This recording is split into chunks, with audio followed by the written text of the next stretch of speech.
Welcome to today's exclusive interview with the esteemed content marketing expert, Michael Brenner. Michael is a keynote speaker, author, and CEO of Marketing Insider Group. As a former vice president of marketing and content strategy at SAP, Michael has an impressive track record of guiding organizations on their content marketing journeys. And we're going to put Michael's link into chat. So today, we have a unique opportunity to gain insights from his vast experience and expertise on content in general, and more specifically, the results of our man versus bot contest. And I can't wait to tell you all about all of this. But Michael, how are you? Nice to see you. I'm good, Drew. Great to be here. Thanks so much for having me. And just a ground area geography, where are you? I'm in Westchester, Pennsylvania, just outside of Philadelphia. Westchester, Penns. Okay, in Philly, enjoying some of this remarkably cool August weather. It's amazing. Yeah, it's great. So when you and I first talked about doing a man versus bot contest back in March, I think that was about right.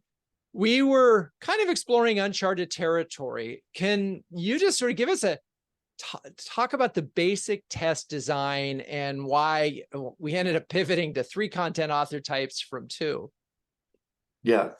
We've talked about it. I think when we touched base in March, just as it'd be fun knowing that so many folks were talking about ChatGPT and generative AI and is it going to take over marketing? So you offered up your renegade.com website for us to do a test.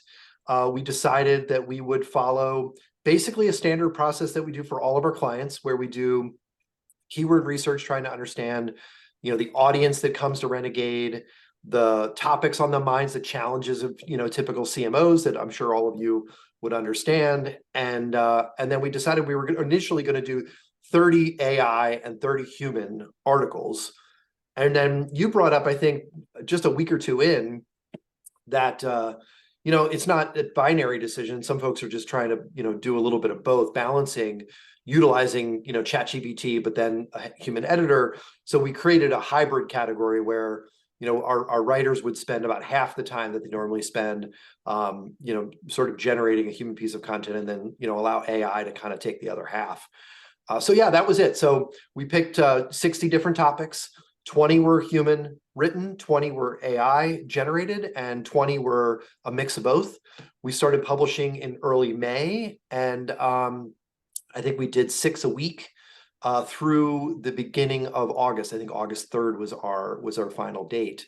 The whole time we were tracking using a tool called SEMrush, tracking 3 main metrics that are the capability of that tool, at least, to make it objective. Search rankings, so the average search rankings across those 3 categories. The visibility, which is kind of a combination of the search ranking as well as the click-through rate, or the likelihood someone was going to actually click through on the top search rankings for a keyword. And so search rankings, visibility, and traffic, estimated traffic based on those 2 factors. And so those were the 3 metrics that we were looking to measure. Yeah, and I mean, the key thing, so just by way of background for folks who may not know, so Renegade used to be an agency. Now the website renegade.com exists as a media property. It literally exists to support the CMO Huddles community. And so for us, as for that brand to have a lot of content in a short period of time was obviously a windfall. But we've been publishing on that website for, I don't know, 15, 20 years, and actually longer. And we've seen over time that certain content does really well and certain content doesn't very well. And we were very specific with our keyword strategy. So it was kind of exciting to just turn over the reins for a moment and say, hey, what keywords do you think we could rank for? And because we know when that happens, typically traffic follows. So, okay, so you did 20 pieces of content per author. We did it over a 20-week period. Can talk a little bit about just the content development process for each author type. Mm-hmm. Yeah, so like I said, it was human, hybrid, and AI. And all of that, all of the research that we did, all the ideation, the headline development that we came up with was all basically human developed, if you will. But once we got to that calendar of 60 ideas, we split them up randomly into the three types, human, hybrid, and AI. So for human, it was basically our writers writing an article as they normally would. They Google the focus keyword, they look and see what other articles are ranking, they look at other top sources in the industry, and essentially they create an outline, they write, and we publish. The average time for each of those was about 3 to 4 hours, so 3.5 hours for that. On the AI generated side, we basically went into ChatGPT and said, hey, give me an outline. ChatGPT can't just generate an article. It doesn't typically get to the length. We tried to standardize it around 1,000 words. So we had to, play with ChatGPT a little bit with the prompting. But once we figured it out, it took us about an hour. So generally it was, hey, create an outline for this topic. Okay, great. Write section 1, section 2, section 5, whatever. And then from there, our human team our editors would essentially just kind of format it into a standard format. So again, trying to minimize the number of factors and variables that were going into the test. So we were really focusing in on who wrote the piece of content. And then with hybrid, we did the same thing that we did with AI generated content, but our editors went in and actually kind of, in some cases, rewrote it. They obviously did the reformatting that they normally do, but in some cases, they rewrote it to a level of quality that they thought would be almost at the level of a human written piece of content. We never really achieved it, but we kind of capped the amount of time that they would spend on it at about 1.5 hours. So we got about 3 to 4 hours. We've got about maybe 1.5 hours for the hybrid and maybe 1 hour for the bot only. And I want to do a little editorial on the bot only content right now.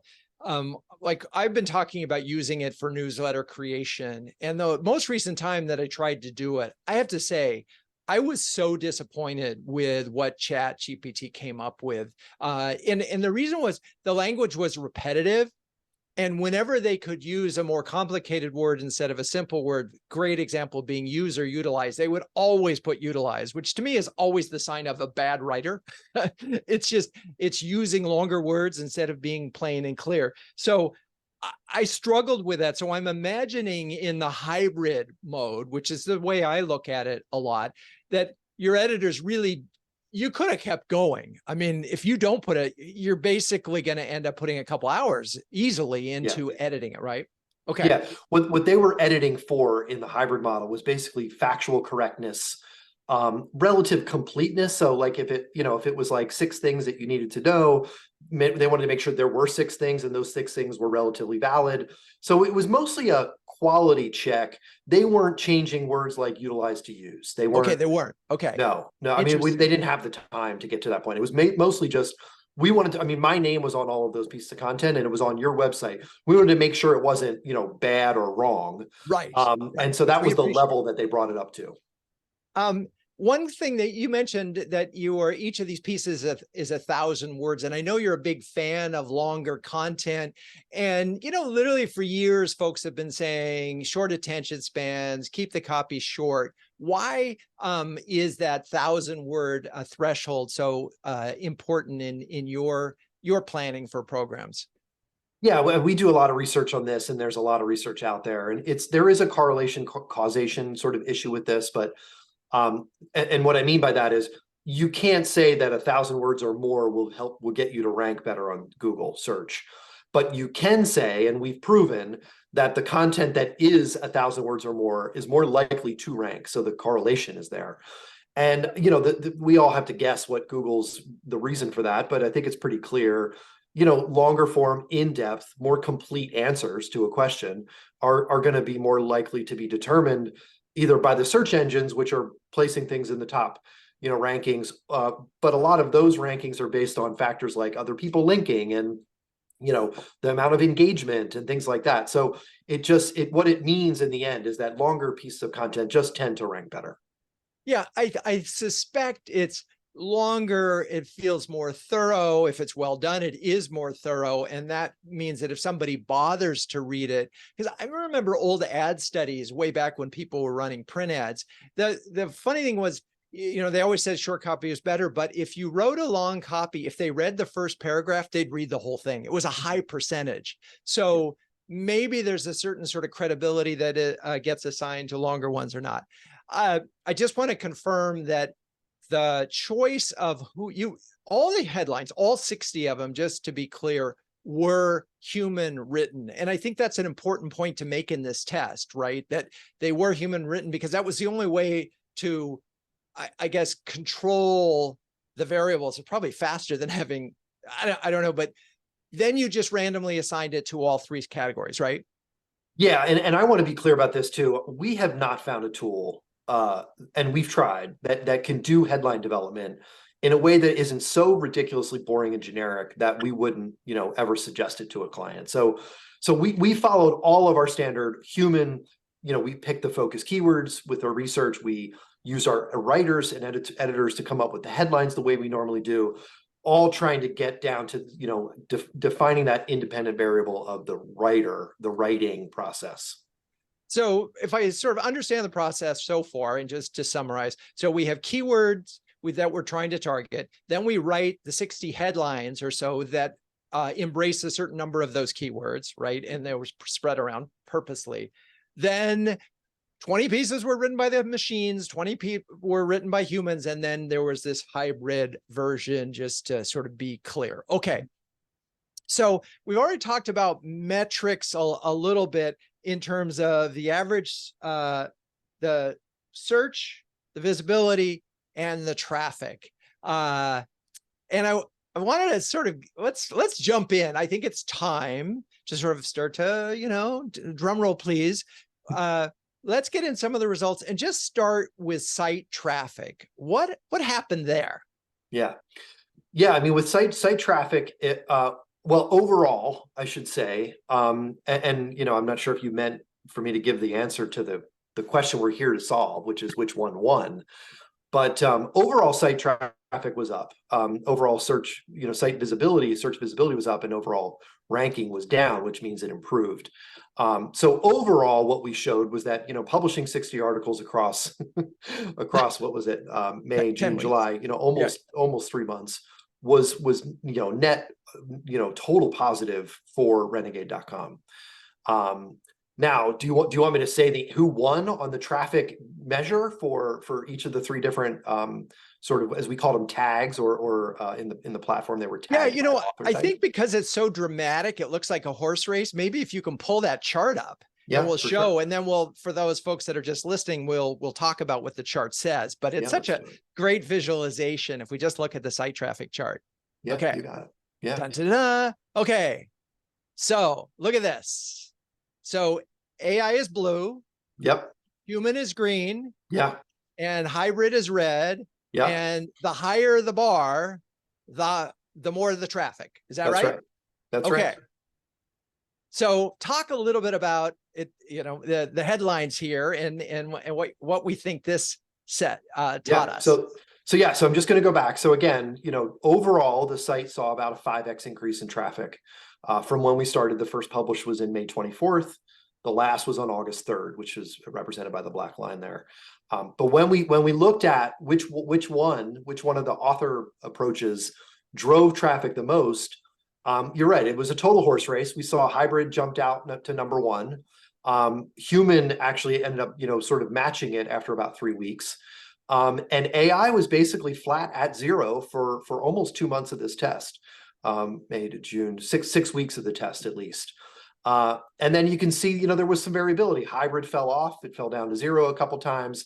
Human took off a little bit by the around the 20th of July, 19th of July, and AI started to show some impact on the traffic metric, which is probably the closest thing to something that I would say was a harder metric. Rankings don't mean anything unless they're driving traffic for us. Right. Search visibility doesn't mean anything unless it's driving traffic for us. So this was really the key metric, I think. And then you can see, so there's some variability over the last few weeks of the test.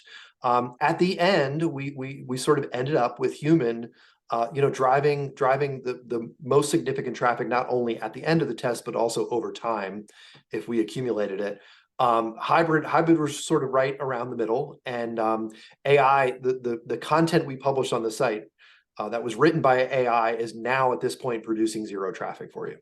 Which is really interesting. And one of the things that I was talking to someone else about is, in theory, there should be some sustaining power here from this. It's not like you air this, you post this, and traffic should die. And what's so interesting is, with the bot traffic, because I'm bot only, the AI only, traffic just essentially died, whereas the human traffic continues.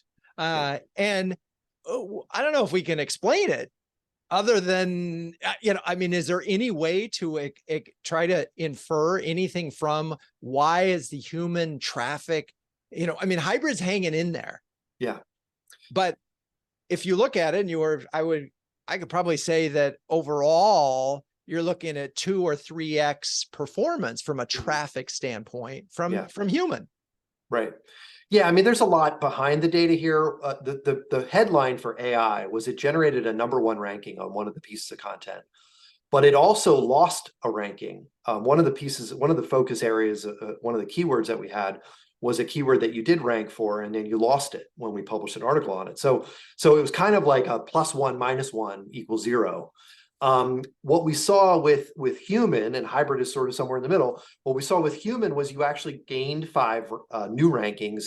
You improved in a couple of rankings. You did still lose and decrease in a few, but it was less than the gains. And so I think the general gist of this was the human content generated, it was more likely to get a ranking for the focus keywords at a high, at a more breadth of focus keyword standpoint than the sort of like single winner, single loser we saw with AI. And again, hybrid was kind of in the middle. It produced some winners, it produced a little bit of loss, but in the end, it ended up, somewhat net positive.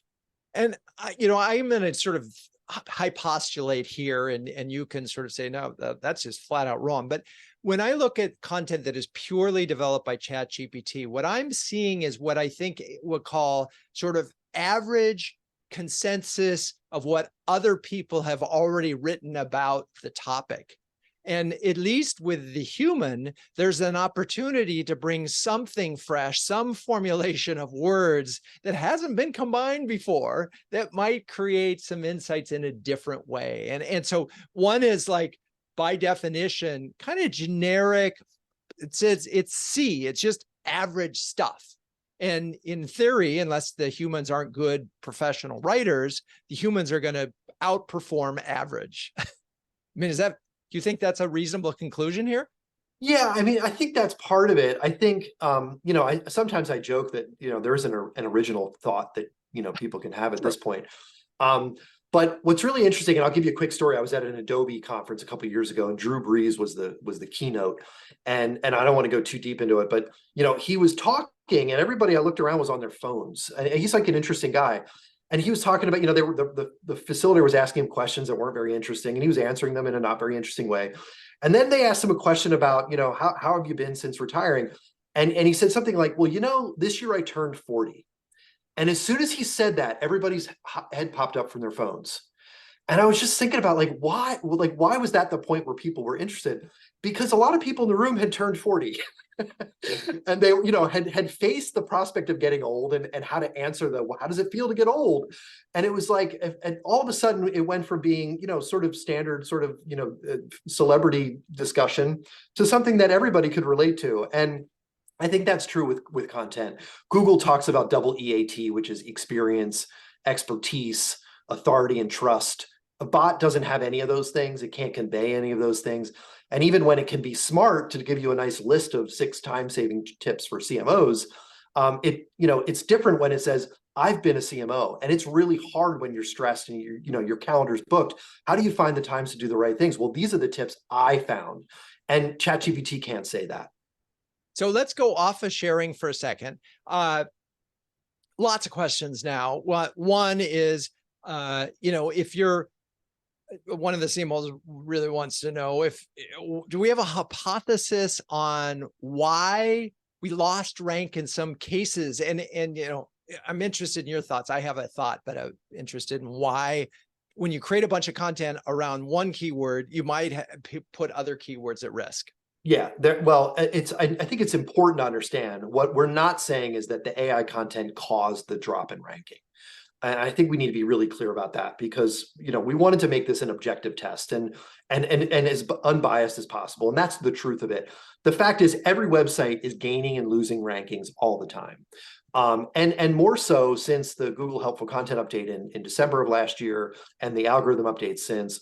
Every website, I mean, we go from 99 and 100,000 ranking keywords down to 40 and back up to 80. I mean, that's just the way that the world works these days. Is we don't see, except for a lot of our startup clients, we just don't see that sort of nice growth chart.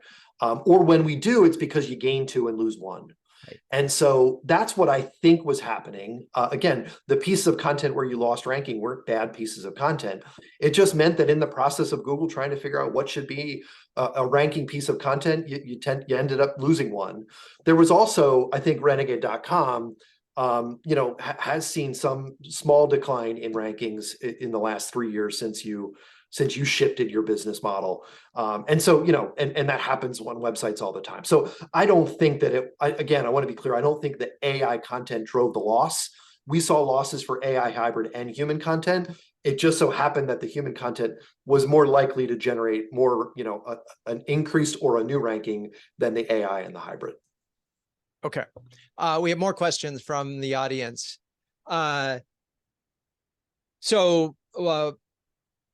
One wants to know, is there another comparison to consider? Like Jasper AI seems to be focused on headlines and search optimization. My first answer is, well, that is another test we could consider, but what do you think in terms of that? Yeah, I mean, again, I'm just sharing, we've got 35 writers and I've been pushing them to test all these tools because I would love to save 75%, 80% of my costs and pass those on to our clients. We've tried Jasper Writer with a W, Writer, RYTYR. We've tried Content at Scale. We've tried AI SEO, which is a ChatGPT plugin. We've tried ChatGPT, just like super prompts. We've tried almost every tool that I know of out there. And we just haven't found a tool that would produce a piece of content at the end that I would feel comfortable could go head to head with a written piece of content by a human. So yeah, and there are some other tests out there, and I'm happy to share some of those results. They're not very positive for AI written content. The most recent one showed that AI written content can generate rankings, and it looked at a lot of variables, can generate rankings very quickly and loses those rankings. That's the consensus of the research, shows that it actually can get you a ranking quicker, but it often loses those rankings over time, whereas human written content is kind of a slow and steady increase. Again, feel free to go check those studies out, but and I'm not here to disparage any of those tools. They can all be good writing assistants, which is what we're looking at. But from a hey, do some good inputs and you get an output that you could hit the publish button on, we have not found that to be the case yet. So one other question is, and you and I talked about this at the very beginning, because one of my fears early on when we first talked about this test was, oh my God, we're going to put 100% AI generated piece of content on renegade.com. Are we going to get punished by Google? So the question was, do you think search algorithms are aware of content that has been AI generated, and that ends up not only hurting the ranking of the keyword for that particular content, but could hurt the whole website? Yeah, I mean, when I do I've done 3 keynotes in the last 2 months, and in each one I use a couple examples. I'm up to 3 right now that show websites that have gone from high traffic growth to 0 with only AI, bot generated, automated publishing. There was a consumer travel site, a large B2B technology company that was it was a fake company, but it looked like a B2B technology company. And a review site. It was basically using AI generated reviews. All 3 of these examples, the websites were penalized and at this point are yet to see traffic come back. So there is risk for sure. Interesting. Yeah, it almost makes me want to go back and have our team go in and edit the the AI only posts that are up there now. Well, it's what we made sure we didn't hurt your site by Right. making sure the content wasn't wrong and it didn't Right. say, I'm sorry, as a large language model, I can't answer that question. We made sure that the incorrect, hallucinated, poor, super poor quality. If we said it was going to be 6 steps, there were 6 steps, and the 6 steps were valid.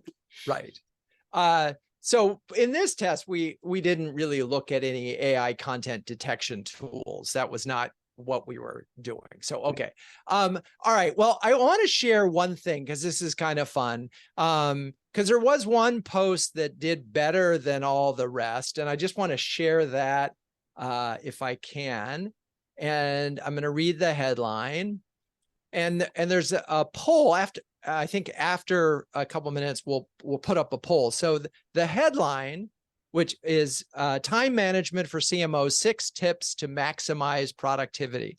And, there are a couple of classic things in here. It's a listicle. It's about productivity and time management. And if you were to ask me, hey, Drew, what is the #1 challenge CMOs always talk about? It's time and lack of time. So this felt like a bullseye. And of course, it was just one of the headlines. And then I'll read the first sentence.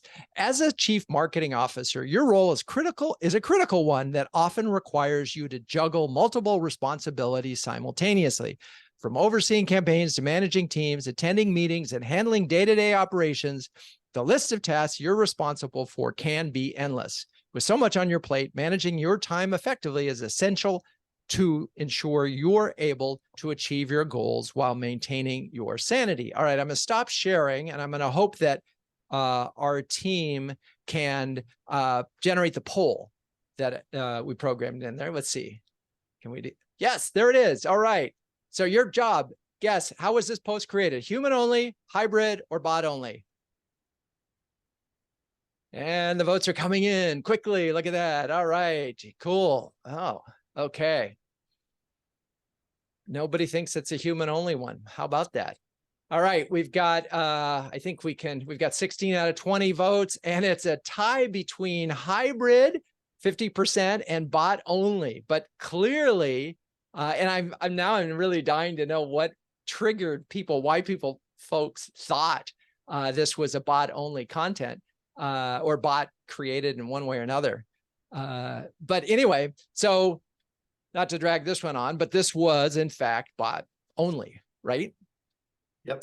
And we talked about why this was such a initially effective piece, right? It was the listicle and it was the topic and it was one. But what was interesting about this post was it killed it like whoosh, and then it just flatlined. And this really begs the question, after it was killing it, did Google say, wait a second, we don't know the answer to that, but do you have any speculation on both why this did so well and then why it tanked? Yeah, well, definitely on why it did so well. And then, it's going to be a crystal ball on why it tanked. But the things that AI can help with, and my writing team loves to say that it's best for blank page syndrome. When they really just don't know where to start, they found that the tools can be helpful.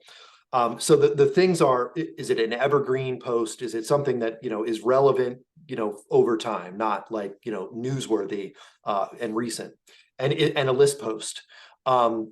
Those are the 2 things where AI, at least outlines and support can really be helpful.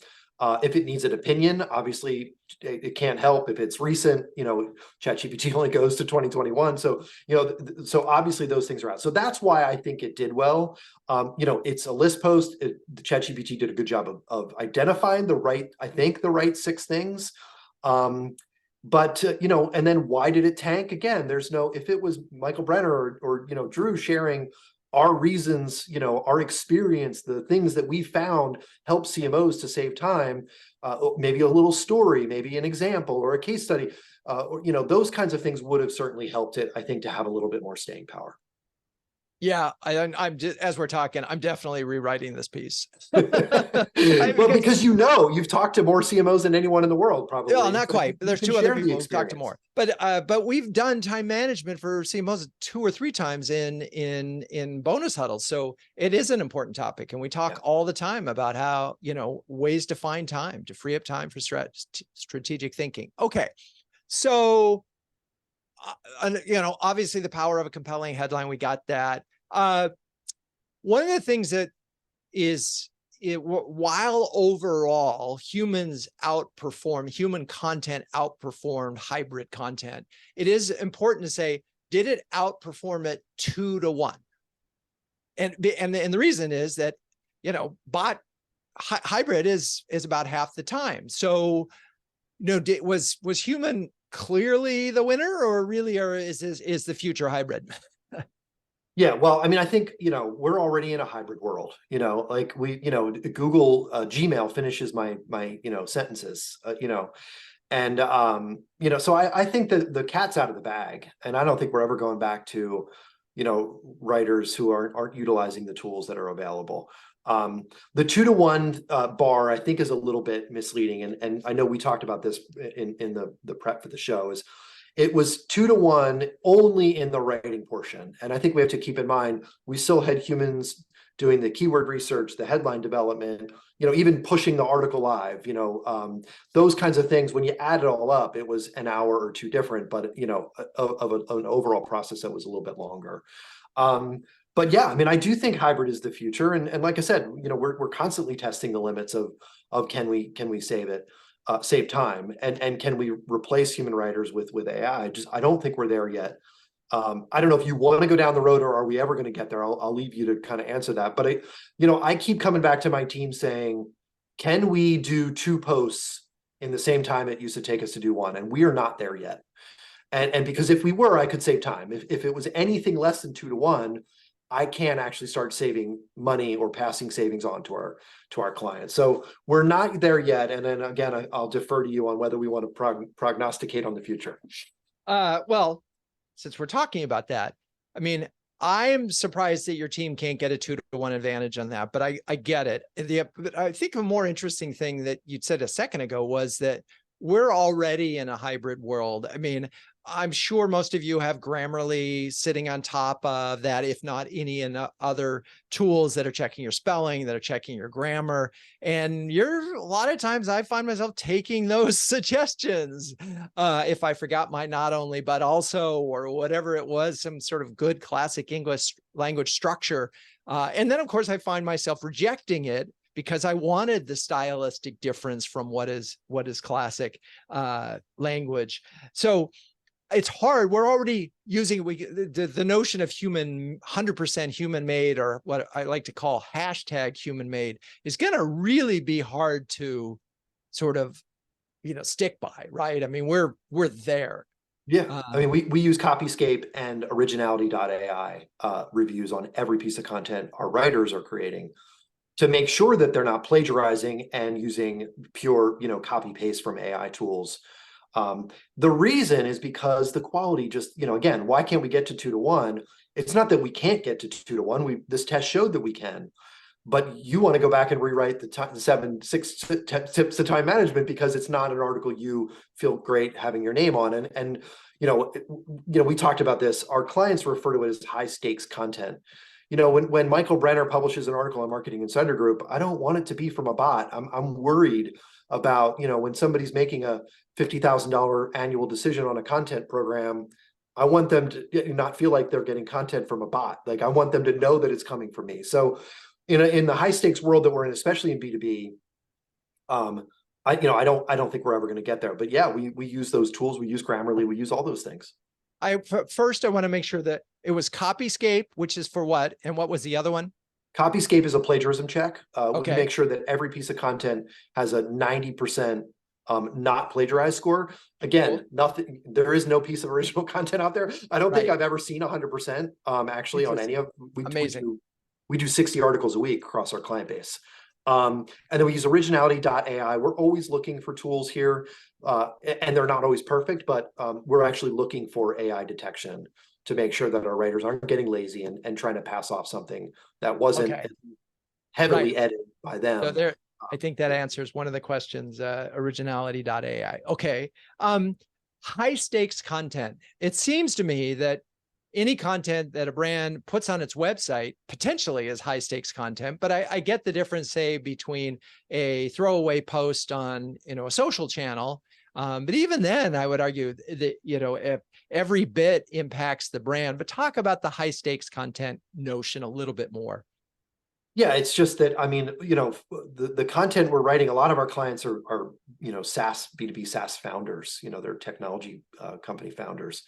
And we're writing on, what is data quality in a hybrid cloud computing environment? How to pick a tool for for multi-clouds on the edge. These are the kinds of things that a CIO, a senior, director, VP of IT are reading. And for that company that we're writing for, it needs to be something that's adding value, that is educating the reader, that is not something that ChatGPT can just spit out. And so it's high stakes for them. And so, again, the pros and cons there, I think we can get into some of that, but the risk factor alone for, I think you said it. I mean, I think all of us would consider the content published on our websites to be relatively high stakes. Who doesn't, not care, who doesn't, sort of look at the content in an apathetic way. We all care about what's going to get published. And so it's all high stakes. We Right. don't have a client that doesn't consider, I mean, we're not writing for, I don't know, cartoon channels, or I don't know, it's the content has to be good. Well, it also makes me wonder if we should just turn off the bot created content on renegade.com. That's part one of this, which I'm interested in your thoughts. Should we turn that off? I don't think it's hurting you. Like I said, we made sure it wasn't, that it was meeting a bar of a level of quality that we would, that we didn't think was going to hurt you. Okay. But yeah, maybe going back through those 20 pieces and adding a little bit of, an example, some experience, your own. I like writing like in first person, like, I have found in working with 25 clients that this thing applies. Right. Just a little bit of that, I think, can help. I mean, to be clear, Google has said they don't care if content is generated by AI, but they do care if it doesn't have experience, expertise, authority, and trust. And so, if that article doesn't convey any of those four things, you most likely will lose the ranking. Right. I don't think with the 20 pieces of content we created and the quality bar we brought it up to, that it's going to hurt you, but I think it could certainly help you to go back and append, some expertise into some of that content. I love it. I was circling back on one of the things you talked about in this high stakes world. In huddles, a lot of huddles where we're talking about content, and the classic term was sales enablement or buyer enablement. And where we've started to sort of see the conversation move to is this notion of value enablement. Is that there is this exchange of value where you're giving my time to read the whatever it is content, and I'm giving you actual information that is well thought through and of legitimate value. And what we're just basically saying is, at the moment, the AI stuff isn't at that level. Okay, so one question is, are there any tools out there similar to ChatGPT that are actually up to date? I know that there is a competitor to ChatGPT, and I don't remember the name of it. There's a few. There's two, I think, two or three. I don't know actually. It's what's interesting is that, again, unless you're writing about something that's recent, like what's the impact of Russia's invasion of Ukraine or something. Right. There's most of the B2B content out there is relatively evergreen. I mean, there's not a lot of stuff that needs to be reflective of recent events. It's interesting. You can ask ChatGPT, like, what's the future of AI content since the launch of ChatGPT? It does have, it will say and regurgitate some words. Right. But I think my point is, I don't think that the recency of the training data is the issue. I think it's knowing that training data is used to help these programs predict words. And because it used, all the content on the web from 1988 or 1965 or whatever, when the web started on through to 2021 or 2023 matters as much as people think. The other issues I think that are more important are the fact that AI lies. It doesn't mean to. It hallucinates, as we call it. It doesn't mean to, but you need a human editor to make sure that it's giving you actual factual information. That's a bigger deal. There's a huge issue with plagiarism and copyright concerns that are being settled in the courts as we speak. And Sarah Silverman is one that sued OpenAI because they scraped her book and they used it in the training model without giving her any rights. And there's other artists and authors that are doing that. So plagiarism, copyright concerns, hallucinations, and factuality, I think, are bigger issues from a risk perspective than the recency. Right. And so just to be clear, because I know that some folks have used that as an excuse to not use it at all. And when you're creating content, a hybrid content, for example, you write the headline, you can give it the 6 bullet points, you can even give it the quotes, and all it does is say, weave it together. Or you could say, you could write something yourself, and then you could say, you know what, I'd like to see this, but with a different metaphor. Then it's just moving it's still original content. And so I think it would be a mistake to walk away from this saying, we're not moving into the world of augmentation. And even if the New York Times wins their suit against ChatGPT and others, it's going to be like music industry, where these folks, like artists, are going to get compensated somehow. Who knows how it is? And these tools will still be available one way or another. At least that's what this folk. Now, question, based on the information on the test and the 20 tools you've tested, are you less bullish on SDRs being replaced by AI capability, or will it be more of a hybrid approach there? I could see the use case of AI responding to non-ICP as an ideal customer profile target markets. Yeah. I mean, again, I don't think writers are going to be replaced. I think I mentioned to you, Drew, that I talked to a technology CMO a couple weeks ago who said in 2 or 3 years, all of our writers are going to be replaced by AI. And and I tried to be gentle in letting him down. That if I think he had budget dollar signs that he could shift into traditional advertising and golf sponsorships on his mind. But I don't think what we're going to do is we may shift from 80% writing and 20% editing to 20% writing and 80% editing. I think we're seeing a lot of that. I don't think SDRs are going to be replaced.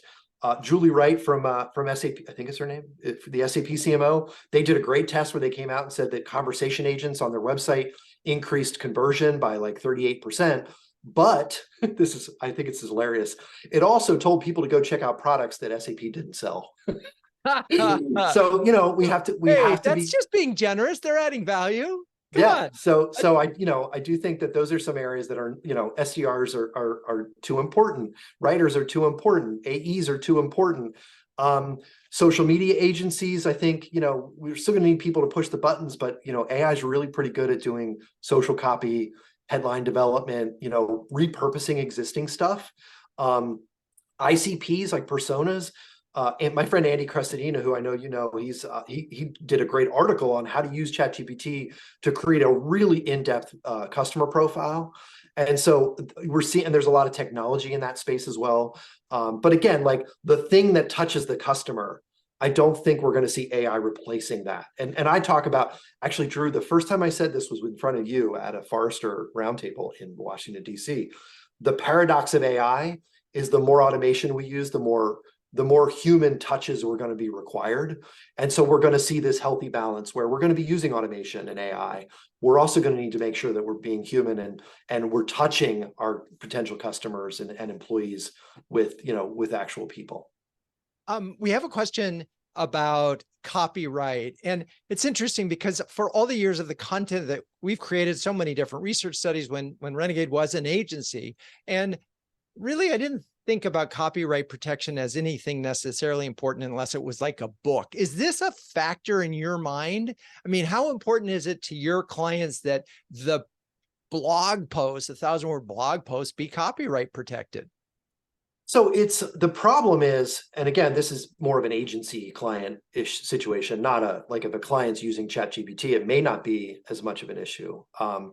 But our clients are asking us to provide for them original bespoke content that they own. Right. I can't scrape something from ChatGPT, give it to a client and say that they own it. It is it is actually copyrighted and owned by OpenAI, the owner of ChatGPT. That's the issue with agencies and clients. Now, if you're a CMO at a company and you go into ChatGPT and you want to use it to write a newsletter, I think you're probably okay. If you want to use it to publish a piece of content that you're going to put your name on and you're going to put it on your company's website that's going to have a little copyright at the bottom, it's really, you're really in the gray. You're publishing somebody else's stuff and calling it your own. So whether somebody's going to come after you for that is really the issue. I don't think it's very likely, but it's not something you technically own, and so that's a concern. Yeah, it's so funny because I don't think, while I understand certain copyright things that you want to copyright, it's like, do we worry about copywriting our social posts? Do we? We don't, right? No. And so I guess there's levels here where if you're publishing a book, it better be original content if you want to copyright it. I get it. And if you're creating content that is actually worth copywriting and that you're striving for that, yeah, then it's got to be human. But not everything that goes out on your website necessarily has to be copyrighted. No, it does. I mean, not for it to even do the things that we're talking about. Okay. Yeah. Any big surprises from this test in your mind? I mean, when we went into this, we had no idea what was going to happen. Any surprises for you? Yeah, I mean, I think that the AI article jumping to #1 was a surprise. And I was like, wow, it's really going to win. And, and then we kind of looked into it and we talked a lot about it, Drew, and we kind of pulled the covers back a little bit and saw it wasn't exactly the golden nugget that we thought it was going to be. But that was an early surprise. The fact, the amount of traffic or the lack of traffic that AI drove was also a surprise. And then I think what I was afraid of, I guess, a little bit was that hybrid was going to be the winner, because I thought that was going to push people, into murkier, scarier waters with AI content. And it really, in the end, it wasn't a surprise. It kind of came in right in the middle, just as we kind of thought. So, yeah, I mean, I think it really, to be honest, if you asked me to predict how the test results would go, they probably came in the way I thought they would, with all the things that we knew. But, like you said, AI did produce a winner. And so it's something, I think, again, the best quote I've heard out there, aside from the only people making money from AI are people creating content about how to make money from AI. The only other good quote out there about AI is that companies that learn how to use AI to improve their processes are going to beat companies that don't learn how to use AI. And that's probably the best takeaway, from all this. Right. So a couple of takeaways from me, and it just concludes it. When you're looking at it, even when you say create an outline for me, what you're getting is, again, the obvious. So I think it's really important. But stepping back from this test, what was clear to me is that content works, right? A lot of content over a short period of time on your website, well targeted with good headlines and good copy behind it, will drive traffic to your website and will improve your rankings against the keywords that you care about. So that's a big yes, yay, go content, right? There's some little nuances in here in terms of hybrid, how much hybrid, but there's no doubt, at least in the short term, that human wins. So final thoughts and recommendations for folks who are listening in terms of their content development plans moving forward. Yeah, I mean, really three, I think, and you kind of have mentioned one of them. The content works, the frequency and consistency, I think, we showed really do work. And as we stopped publishing in August 3rd, we did see traffic start to decline a little bit. So publishing more and then stopping can hurt you a little bit. So consistency wins, or frequency wins.